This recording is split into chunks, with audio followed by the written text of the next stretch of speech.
Hello, everybody. Welcome to the February 2026 Judge Foundry board meeting. We're excited to get back into some events. January is a little bit light for some of us, but I know February is busy for a lot of people. And we got some business to do here with the Judge Foundry board, so ready to get started. The first thing on the agenda is approving last meeting's minutes. Everyone has an opportunity to take a look at the January minutes. If nobody has any issues with the January minutes, then those are approved. And I'm also going to note here that we did get meeting minutes for the special meeting of the members that occurred at the beginning of January. Those meeting minutes were approved by the committee that we appointed to approve those minutes. Those will also end up on the website for anyone who wants to take a look at them. Next thing up on the list is the member report. At the beginning of February, we had 1,117 total members. That's up 13 from January. 6 new affiliate members for 530, 4 new L1s for 365, 4 new L2s for 167, and we were down 1 L4 down to 9. That's Daniel Lee stepping away from judging. He made a post on Facebook. He's super happy to move on to new things, but he will still be sticking around. Great working with Daniel for such a long time. Next thing on the agenda is the treasurer's report.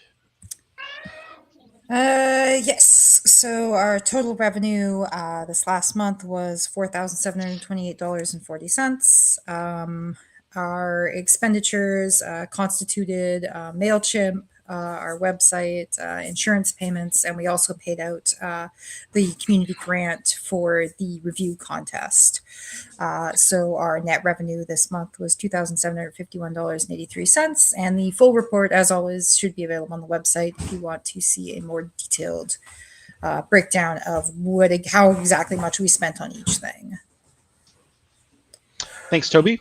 Next on the list is our Q&A. A reminder to everybody that if you want to ask questions, the Judge Apps forum is open every month to ask questions to the board, and we'll answer those questions during the board meeting. First, I'm going to answer several questions from Chris. He had a bunch of questions about IJP closing and how we're handling that, and most of those have to do with levels and our interactions with the international program, so I'll cover all those. His first question is, with the IJP voting to disband, how does that affect our relationship with the former IJP? So we've had some small discussions with former IJP leadership, and in general, they're still our peers. They're working Magic events in Europe. We're working Magic events in the US, but we often work with them at MagicCon, or Americans travel to Europe to work their events, etc. And we want to still consider them our peers, still respect them, even though they don't have an official certification. And then obviously the Wizards Judge program is going to come along and do something sometime soon. We don't know exactly what that's going to be, but we want to remain friends with all judges around the world. And I want to note that we do still have some other organizations elsewhere in the world that license our exams and use our levels and do other similar things. They're still up and running, so still got lots of other judges outside the Canada and the US with judge certifications. The next question from Chris is, will we continue to honor the level transfer for a period of time? So there's two parts to this.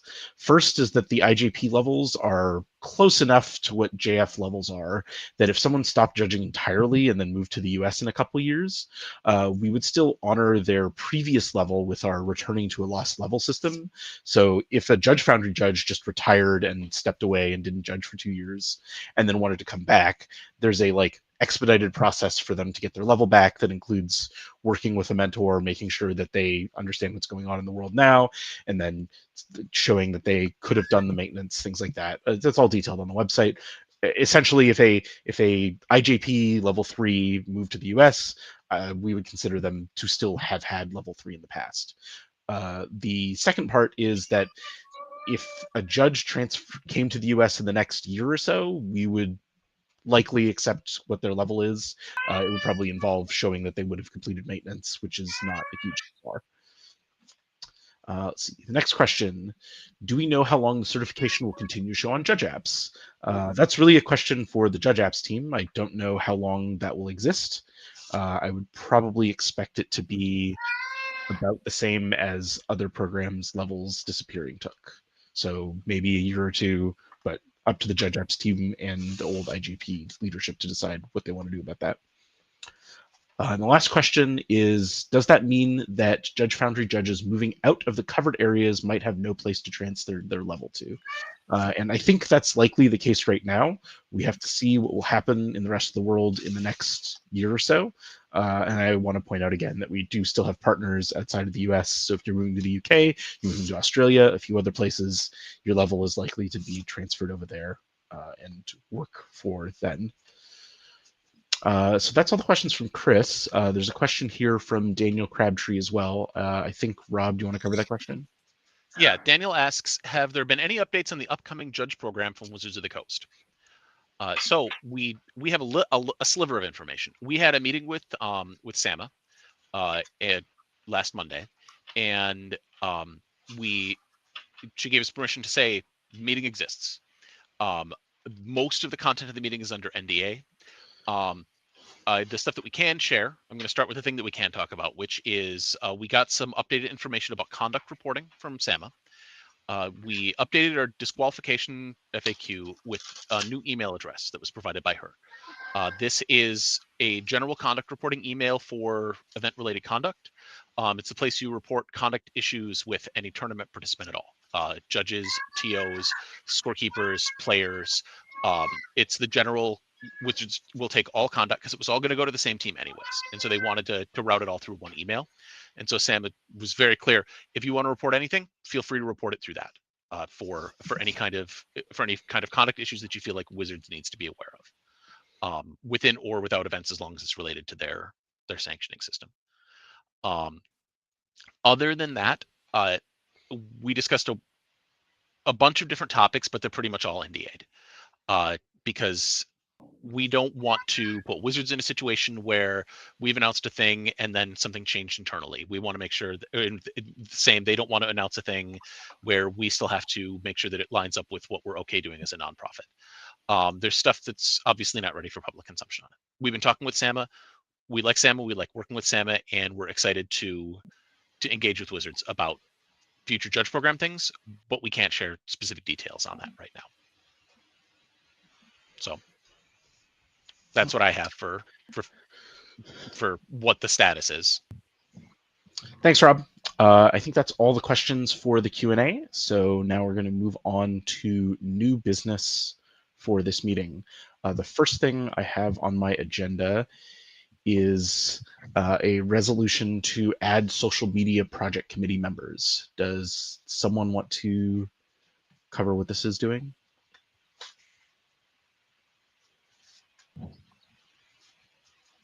I can do that. This is, I think we christened the social media project at our last meeting, and this meeting we are just adding Daniel Crabtree. That's all this resolution is, to be officially part of the social media committee. Okay. Does anyone have any other comments about the resolution number 1? Other than my cats? No? Okay. Then the motion is to adopt resolution 1, adding social media project member committees. All in favor, raise your hand. I see 5 hands, so the motion is unanimous and passes. Daniel Crabtree is a member of the social media project committee. Okay, moving on to resolution 2, adding community partnerships committee members. Does someone want to speak on what we're doing here? Yeah, I could chat about this quickly. We are excited to get this committee up and going, the community partnerships, hoping to getting some dollars out to some projects out there, some judge tools, and Aria Barrio is interested in leading this project. So this resolution is just to appoint them as the lead of this committee. Awesome. Does anyone have any? Yep, go ahead, Rob.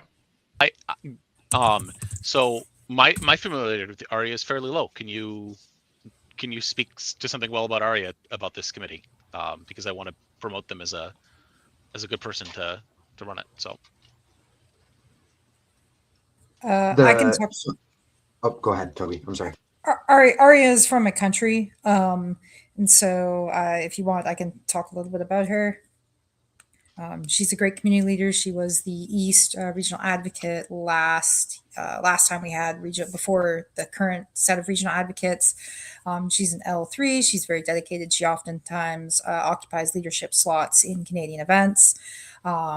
She's bilingual, which is just massively helpful in many ways. And she's just super easy to work with, super enthusiastic. I'm really excited that she's taking on this project. Great. Does anyone else have anything they want to say?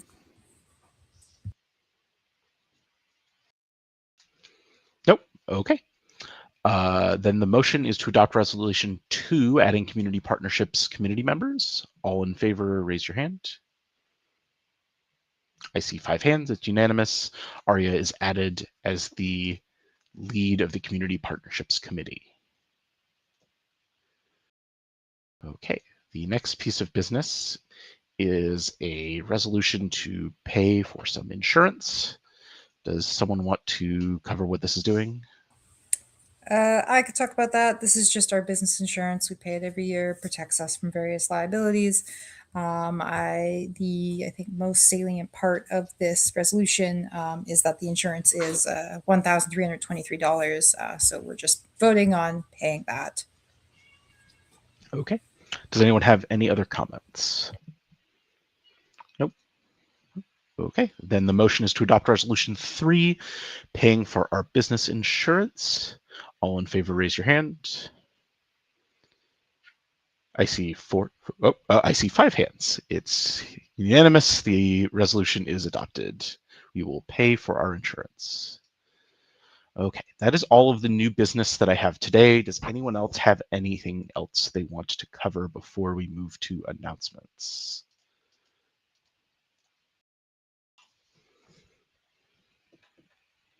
Looks like no, in which case we can go on to announcements. I think Rob has something to say about results from our special member meeting, so we can get that broadcast to everyone. Yes. Thank you, everybody, first of all, who showed up to our special member meeting. It's the first one we've ever held. Because we are a member organization, in order to change things in our bylaws, we need to either do that at our yearly meeting, or we need to have a quorum of the members vote on the change, and the meeting is held specifically for that specific change. So we held this meeting because we wanted to change the voting rules prior to the next meeting. We got a quorum and we passed this change. The big picture of it is board elections were done within the confines, the bounds, start to finish, of the yearly member meeting previously. And we have changed this so that instead, board elections are given a time frame of a week or 2 weeks, depending on what the elections committee decides, prior to the member meeting. And so that board election runs for an extended period of time prior to the member meeting. This does make one functional change, because we wanted to close that when the member meeting opened, so that way we could clearly announce it at that member meeting. There isn't really a space within that meeting for board candidates to speak and then still have votes happen for them. This is a solvable problem. We're probably just gonna work out and either have them speak at a board meeting or run a special YouTube video where everybody gets to talk. We want to get potential board members a chance to express themselves through the Judge Foundry channels. I think that that's a fine trade-off personally for this extended election voting period, which gives more people the opportunity to vote over the course of that week instead of just within like a 6-hour block. Did anybody else have any commentary on that or questions on it that I should make sure to address for people?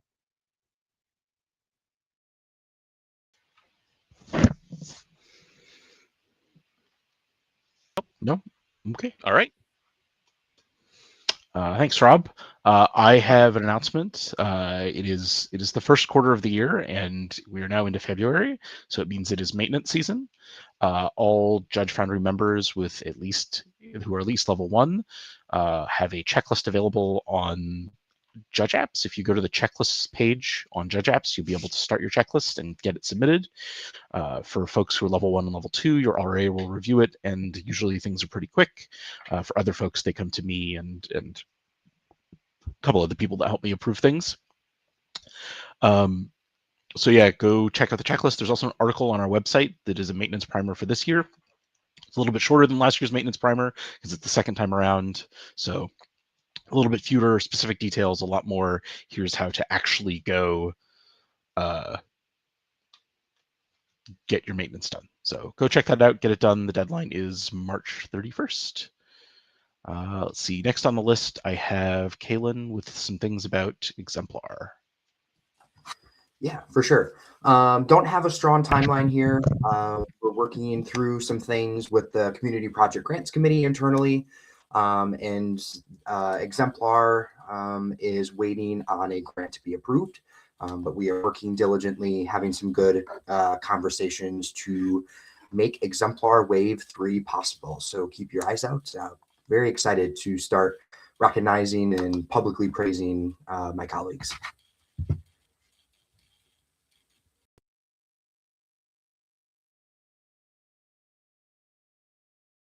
Thanks, Kylan. Does someone want to talk about the review contest things? I have a list here, but no name on it. That's me. I just wanted to mention, I sort of wanted to mention that the shop reopens March 1st to April 31st, and that our exemplar contest winners were issued their gift cards. Thank you for everybody who organized and participated in this. And if you did receive a gift card and you're like, when can I spend my gift card? That is March 1st. Not yet, though. Thanks, Toby. I have a bullet here to talk about update exams. I don't think we have update exams open right now. I anticipate the next wave opening very soon. And I think some folks will want those for their maintenance. So we're going to try and get those out in the next week or so. And I think someone said we had one more question in the forum. So Yeah. We have another question from, go ahead, Rob. I want to say for update exams, one thing we didn't have Spider-Man and Avatar update exams. So the question is, which update exams are is just going to be one set? I believe people are going to be asking. I believe Lorwyn is going to be coming out. Just the only one. There won't be anything for Spider-Man. There won't be anything for Spider-Man and Avatar. Okay, got it. I believe that is the case. If we end up with update exams for them, bonus for everyone, extra content. Okay. Yeah, with 6 sets, it's a little hard, but yes. I wasn't sure, and I thought that the plan had been 2, but it's a lot of content to get at the end of the calendar year. So. Okay. Did anyone else have anything else we want to talk, or are we good? Just the questions that you mentioned. Oh yeah. We got one more question. There's a question about conferences last year, about who hosted conferences. Do folks have plans to host conferences this year? I don't think we had correct me if I'm wrong. If someone wants to step in and say they have good answers to those questions, I will gladly let you answer them, but I would say let us answer those next month, because we can do some research and give you actual numbers. We will gladly tell you exactly who did the best at running conferences and what the plans are for this year, but we can't look up those numbers in 5 minutes. Yep. Okay. So we'll make sure that gets on the agenda for our next board meeting. Unless anyone has any other business or anything we want to do, we can call it good for February. Yeah. Okay, great. So it's the end of the Judge Foundry February board meeting. Thanks to all the board members for coming out, and thanks for everybody for tuning in online. We'll see everybody at the beginning of March, or most likely I'll see you all in Toronto or Vancouver or one of these other events in the next few weeks. Everyone have a good month.